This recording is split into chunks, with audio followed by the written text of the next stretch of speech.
Alright, yeah, and welcome back to the final episode with our Angel Control subscriber deck. Remember, if you want your deck to be shown in a future episode, then be sure to send me down in the comment section below by my email, which is in the description, or on Twitter. Whichever is fine with you is fine with me. Right, without further ado, let's get into the game, shall we? I'll see you there. Okay, we're in. We're on the draw. I don't like this hand very much, so I'm going to throw it back. Our opponent's also mulligan, so it makes me feel a little happier.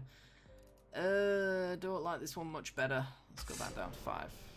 And I hate this one, but we're at 6 now, so I'm going to have to keep it. We should have had the previous hand. Yeah, I just wanted a bit of a decent start, some early game removal, and apparently I'm not allowed that, so... we'll see. That's a Blessed Alliance, so that makes me feel a little bit better. I think I'll just spend the Mortuary Mire now, just in case. If we... because I want to draw into a little bit of removal, so... this is going to be a bit awkward if we find something like Murders and other 3 mana removal and hit a tap land. Our opponent, by the way, is rank 14, called C4... Cannibal... Yep, Cannibals 101. Yep, there you go. Deathcap Cultivator, he's just green-black, it looks like. So, Delirium is the first thing that comes to mind. Okay, we are Gisela. It's not too bad. I think if he attacks him with his Cultivator, I will Blessed Alliance it just to knock him back, because this is a little bit of ramp that worries me. And we might as well remove it, since we have the removal. And he's going to make the most of it, so we shan't be doing that. Okay. Come on, solid removal. That's technically solid removal, but it's a little expensive.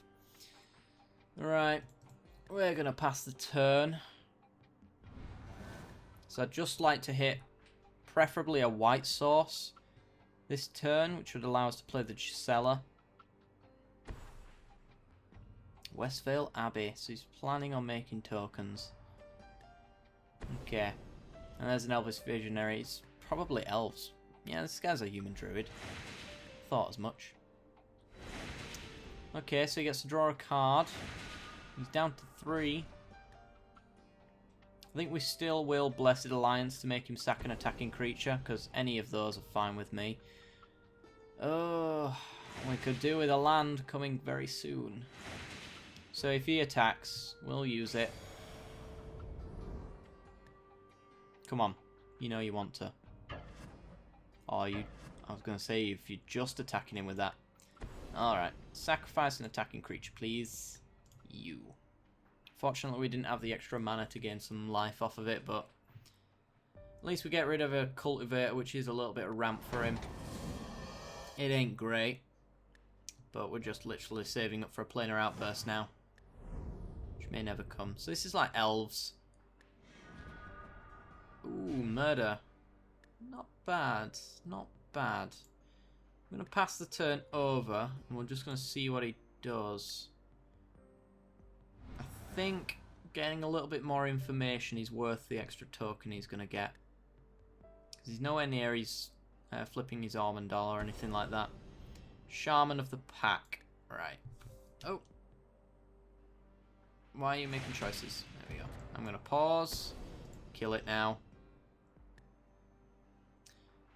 Which does get rid of some of the damage that this is going to do, but it is a lot nonetheless. I think we are going to lose this match at this rate. We're down to 11. 10, 9, 8, 7, 6.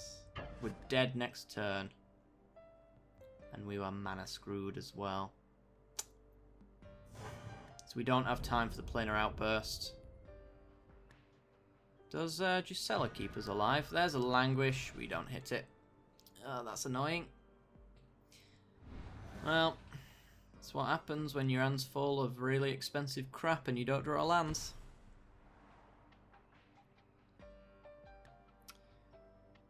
I wish I could probably just tap my lands to make it look like I've got absolutely nothing, because there's no way he's not attacking him with everything. So here he goes.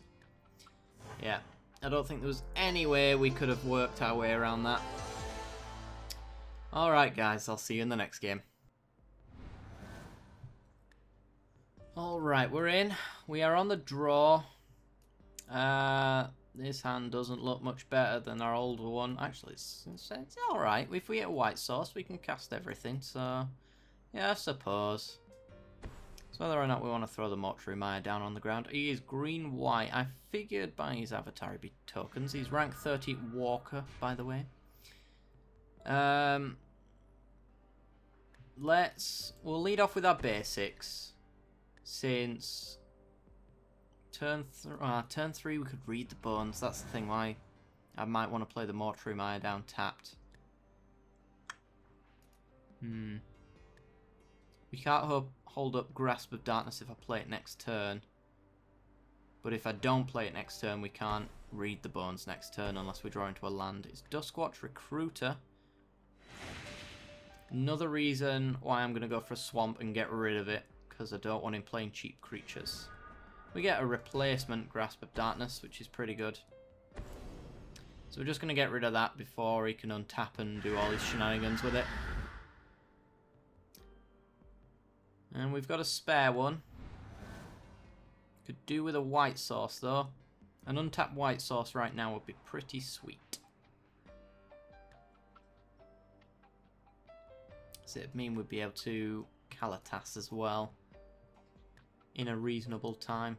I don't think we can hit Kalatas on curve though. Not with a Mortuary Mire in a hand. It's a Thalia. Ooh. Well, it's definitely Mortuary Mire into Grasp of Darkness again. I want to get rid of that.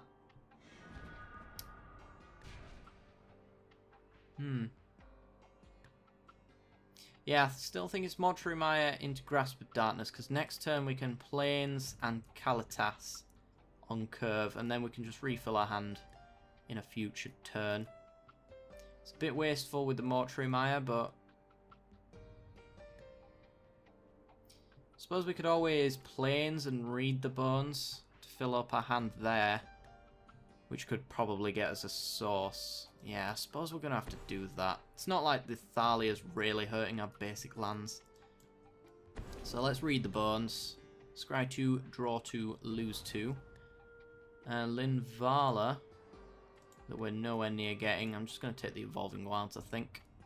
Actually, it comes in play tapped. Actually, I'll throw both to the bottom. We get a Swamp. That's good. And a Shambling Vent. Take it or leave it on that one. Wondering what kind of... Oh, it's an Overmortal Mysteries deck. Of course it is. Of course it is. Oh, I've got an Anguished Unmaking for that. So that's not too much of a problem. Kalatas comes into play tapped unless we remove Thalia first. Oh, you don't kill it. Yeah, it's -2, -1. Play Swamp. Gives us the most of our information. You get an Investigate token if I kill the Thalia. If I exile it, you get nothing. If I exile the Mysteries, you get nothing. I feel like this is his end goal. I think this is an Overmortal Mysteries deck. It's going to focus around that sort of stuff. So we can Grasp the Thalia, but that's a turn. We can Anguished Unmaking the Mysteries or the Thalia, but that's a turn. We can Languish, and it's wasteful. Liliana can minus Thalia, but it doesn't really do much for us because he just loses the point we're gaining anyway. And we can Kalatas, but you'll come into play tapped and probably get removed before then. But if you don't, then a removal gets much better.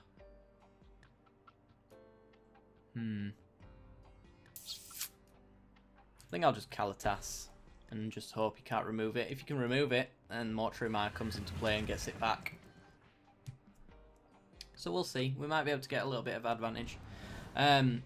With Kalatas on the battlefield as well, none of the non-token creatures ever die, so he won't get the Investigate token if anything dies. So Kalatas is a perfect counter to the Mysteries, so long as we can keep it here. Can't help but feel he's probably got some removal though. Maybe an angelic purge. Though, does he want to drop one of his lands or his Thalia to kill the Kalitas? That's the question. Could be a Gideon we see here. Maybe. It's a Hamlet Captain. Is that the one that gives +1/+1 whenever a human attacks or blocks? And then a Duskwatch Recruiter. Interesting. Okay. We're down to 12.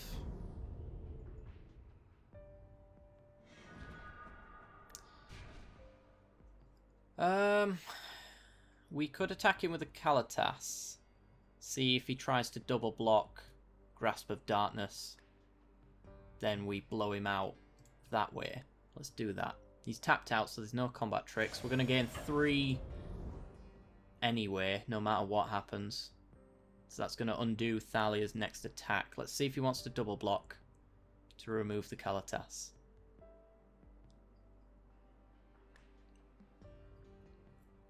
He's thinking about it. He's gonna regret it if he does, because we'll get 2 zombies out of it.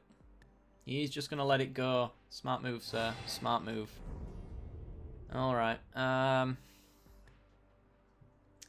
Let's Grasp of Darkness to Thalia away then. Get that exiled, and then we'll play Shambling Vents. So we've got a blocker. It's not a good blocker because this will pump up his creatures out of the range of the zombie token. Unfortunately.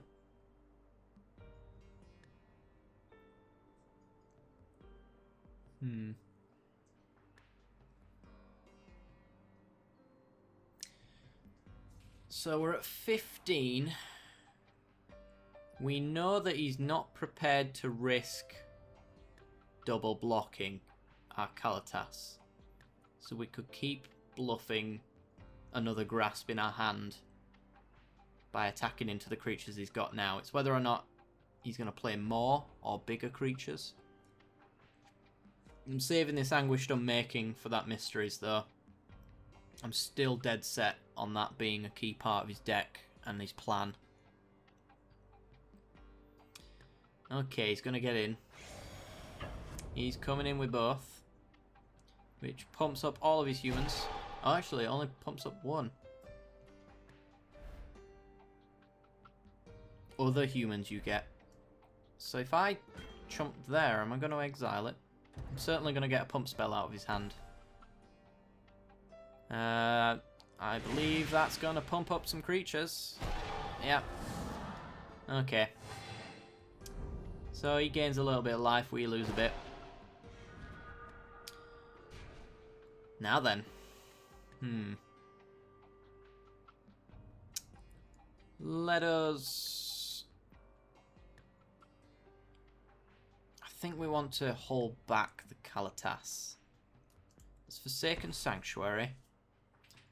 We can hold up a Shambling Vent. Does this guy, has he done all his stuff? Flash lifelink when it enters. Yeah, so he's done his thing. There's nothing special about what's going to happen to him. This guy's going to pump him up though. If we do nothing, then he gets a Duskwatch Recruiter. So we have to do something. I could wipe his board perhaps, but I kind of don't really want to do that. Let's swing in with Kalitas. And then we will keep the Shambling Vent up, I think. Ugh. Or do I just want to wipe his board? I think we just...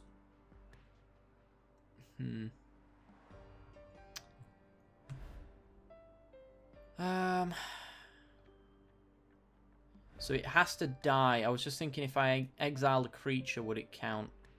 And it wouldn't. It has to die. I'm not sure if I languish, we get 3 tokens. Let's find out. I think we're just going to languish. We do get 3 tokens. That's nice. And we're going to be able to get our Kalatas back. Which is sweet. And we can even sack zombies from now on to get Kalatas out of the next languish. Get it out of range of that. Okay, so he's going to be able to search his library for a planes and put it into play.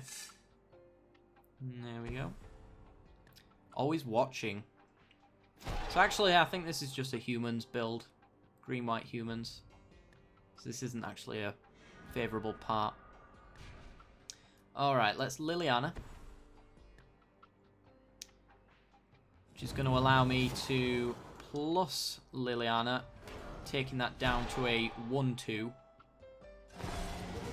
Which means you can no longer block profitably. And Liliana's only going to take 1 from you unless you got a pump spell. And in which case I might just Anguish on making it. Just to maintain the board, because Liliana can grab back the Kalatas.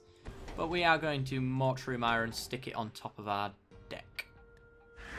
Like so.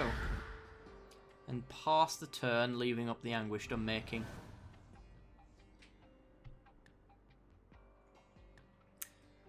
So our opponent's best option is to attack our Liliana and pump it up. Or just get something really big out the way. Okay. That's interesting. I'll let that go.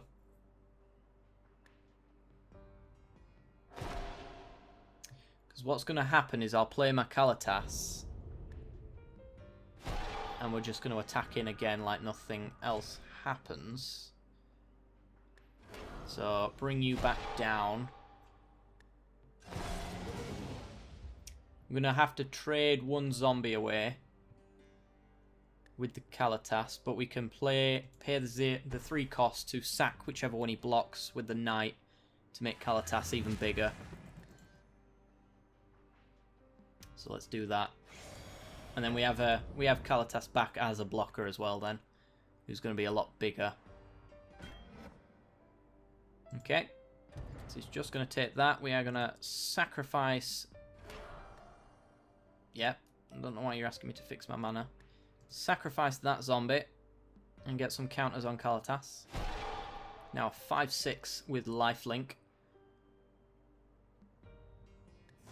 And that'll keep Liliana safe. Somewhat, anyway.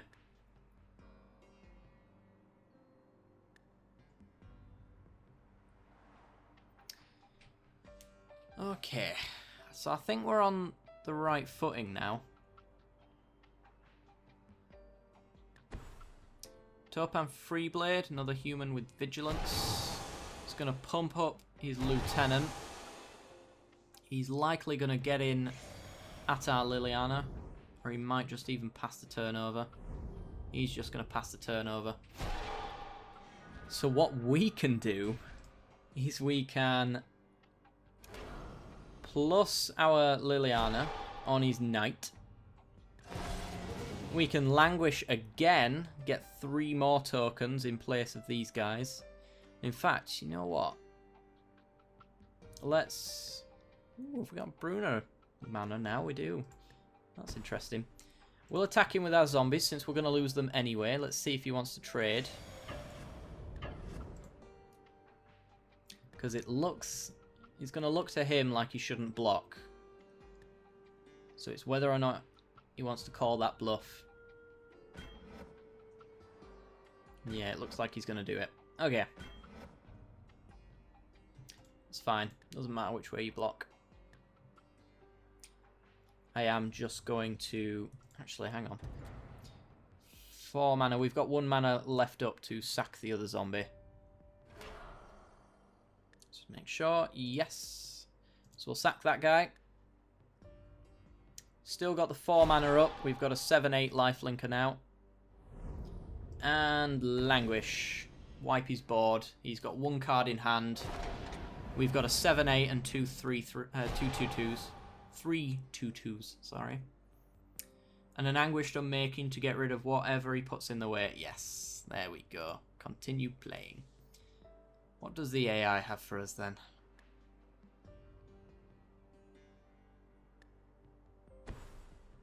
Archangel Avacyn.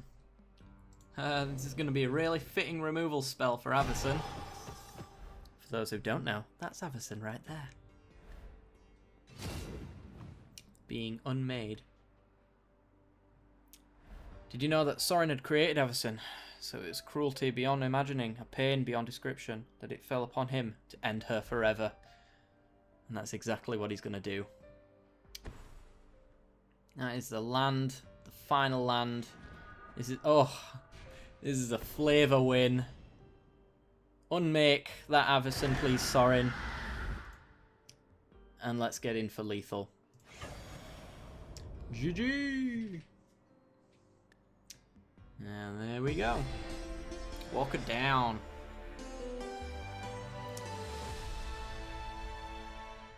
Alright guys, that's going to do it for today's episode. So if you've enjoyed the content, then be sure to leave a like. It helps out a lot. And subscribe if you haven't already for more content. That also helps out even more. And if you're not quite sure about subscribing, then stay for the end card, see the rest of the content I've got to offer. And as always, I'll see you next time. Bye bye.